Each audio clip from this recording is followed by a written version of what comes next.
j'aimais pas l'école. J'aimais pas travailler. Alors j'étais sur la primaire, j'étais quand même pas trop mauvaise. J'étais bonne en orthographe, en français. J'adorais les cours de français, grammaire, les dictées, tout ça. Par contre, je j'aimais pas aller à l'école. C'est vrai que le divorce de mes parents a été difficile parce que du coup, on a déménagé et donc j'ai changé d'école et j'étais en classe de CM1 et quand je suis arrivée dans cette classe, c'était en milieu d'année, en plein mois d'avril et ça a été assez difficile. C'est presque la fin de l'année. Ils se connaissent tous et moi je débarque et faut se faire apprécier des autres de la classe, s'intégrer au milieu de ses élèves. Et franchement, c'était pas évident. Je pleurais la séparation de mes parents en classe. La maîtresse, elle supportait plus que je passe mon temps à pleurer, donc en plus, elle m'engueulait. Mais j'ai réussi à me faire des amis finalement. Et puis de là, tout s'est bien déroulé sur la suite. Plus tard, j'ai apprécié les maths, qui fait qu'aujourd'hui je suis comptable. J'aime les chiffres. Alors je voulais pas faire comptable, hein. Je voulais vraiment faire travailler dans la publicité, mais comme je pouvais pas, du coup ma mère elle m'a dit, bah, écoute, il y a une école qui fait comptabilité secrétariat, tu vas essayer ça et après on verra. Parce que par contre au collège, moi je travaillais pas et je détestais vraiment l'école, j'étais nulle. Je suis sortie de troisième très mauvaise. Donc je me suis dirigée du coup vers du professionnel où là j'ai dit moi je veux pas faire secrétaire, je veux pas passer ma journée à taper des courriers.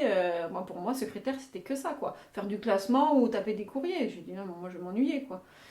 Et donc à l'époque on faisait les deux la première année, la comptabilité et le secrétariat et ensuite on choisissait. Donc j'ai choisi comptabilité et je me régalais avec tous ces chiffres partout, c'était génial, j'adorais. D'autres n'aiment pas, mais moi je me régalais. Et j'ai continué sur cette voie-là, tant bien que mal, même si c'était pas ce que je voulais faire, tant pis. J'ai fait ça, j'ai poursuivi du coup mes études toujours dans la comptabilité. Et même des gens ne croyaient pas spécialement en moi. Et quand j'ai eu mon bac avec mention, ils se sont dit ah ouais, quand même, finalement, on en a fait quelque chose. Voilà.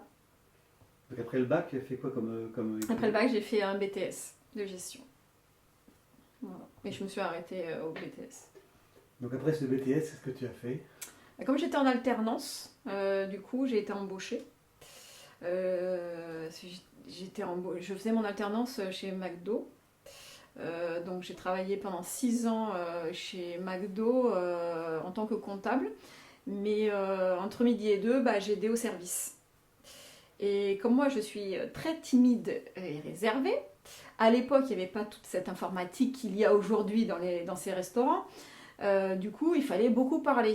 Quand on passait commande, quand le client passait commande, nous, on devait avertir chaque poste. Il y a tel et tel produit qui a été commandé. Il fallait bien s'exprimer. Moi, j'étais un coca. Gaël, on t'entend pas. Un coca.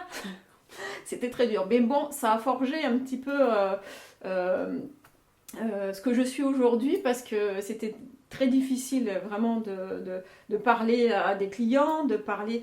Et bon, c'était en parallèle finalement de mon job de comptable, mais ça me plaisait finalement. Et après, j'étais à l'aise de parler avec des clients qu'aujourd'hui j'aimerais bien. Limite avoir une interaction dans un magasin, si je pouvais vendre des choses et échanger avec des clients, là je serais totalement épanouie. Ce serait vraiment. Mais pour moi, ces 6 années ont été vraiment géniales parce que pour moi, c'est un peu une école de la vie, McDo. Comme ces chaînes de restauration rapide, bien que maintenant on n'appelle plus ça des restaurations rapides, puisque vu qu'il y a un service à table, c'est considéré comme des restaurants. En tout cas, ça apprend beaucoup de choses. McDo, je trouve qu'ils apprennent une discipline, c'est génial, quoi. C'est limite comme à l'armée, mais plus souple. Mais je trouve ça super. Moi, si tous les enfants pouvaient limite passer par cette case-là pour apprendre un petit peu, tout le monde n'est pas de mon avis, hein. C'est vrai, des fois quand je dis ça, on me regarde avec des gros yeux, mais t'es folle. Et moi, c'est ce que je pense en tout cas. J'étais en alternance pendant 2 ans, et après, j'ai fait 4 ans de plus où je suis arrivée quand même responsable administrative et financière. Euh, et au début, il n'y avait qu'un seul restaurant, ensuite, on en a eu 5. Et il y a une évolution tellement possible pour tous si on s'en donne un petit peu les moyens. Parce que c'est sûr que si on y va pour travailler, on se dit ouais, j'arrive, j'exécute mon travail et je m'en vais. Et aujourd'hui, j'ai l'impression qu'on a affaire à une génération qui est beaucoup comme ça. Alors que si on a quand même des personnes qui s'en donne les moyens, on peut très vite gravir les échelons et ça peut être plaisant d'être manager, d'être directeur, d'être formateur. Bon, je crois qu'aujourd'hui ils n'utilisent plus trop ces termes-là, mais à l'époque c'était ça. Et franchement, on peut vite monter et avoir son propre restaurant si on le souhaite. Après, c'est une carrière comme une autre, hein, mais en tout cas, ça apporte de bonnes bases pour démarrer dans la vie active et pas que dans la vie active. Pas que dans le monde du travail, ça apporte aussi beaucoup de choses, même pour la vie de tous les jours, dans un foyer ou autre. Je trouve que c'est une bonne école de la vie en général. Et pourquoi avoir quitté McDo? Ah. En fait, j'ai rencontré, à ce moment-là, j'ai rencontré le papa de mes enfants. Sachant qu'il était de la région d'ici, je me suis dit, bah, c'est le moment. Alors, descendons dans le sud et puis voilà, donc on a fait ça. J'ai tout quitté là-haut pour venir ici et fonder ma famille ici. Et donc, professionnellement, quand tu es arrivé ici, tu as fait quoi? J'ai cherché du travail j'ai trouvé du travail dans l'intérim en tant que permanente. Donc j'étais comptable au début. J'étais pas comptable dans cette boîte d'intérim, mais j'ai évolué et puis je suis devenue comptable dans cette entreprise pendant 5 ans. Ouais, et Et après? après, j'ai encore changé de travail. Et quand j'ai changé, j'ai travaillé 8 ans dans les établissements Bessier et Bis, donc, qui fabriquent des caisses. Donc Bessier qui fabrique des caisses pour les huîtres. Et Bis qui vend tout ce qui est matériel conchilicole pour de l'élevage des coquillages jusqu'à la vente. Donc pendant 8 ans là-bas, où j'ai rencontré mon mari actuel, voilà, avec qui donc on est en famille recomposée.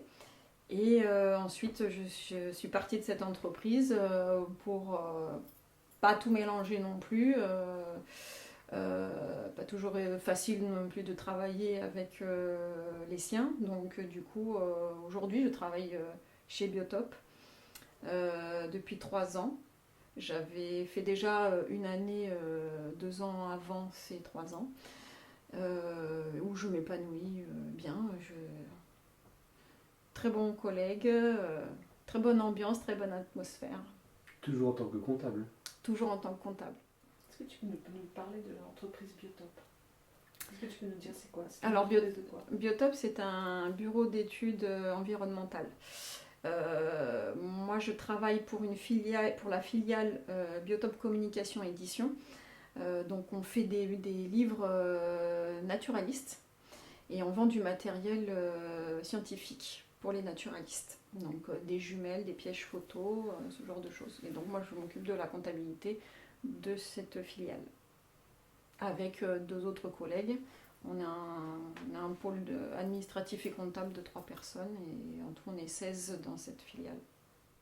Parmi tous les métiers et toutes les boîtes que tu as fait, lequel tu retiens? Laquelle tu retiens? Je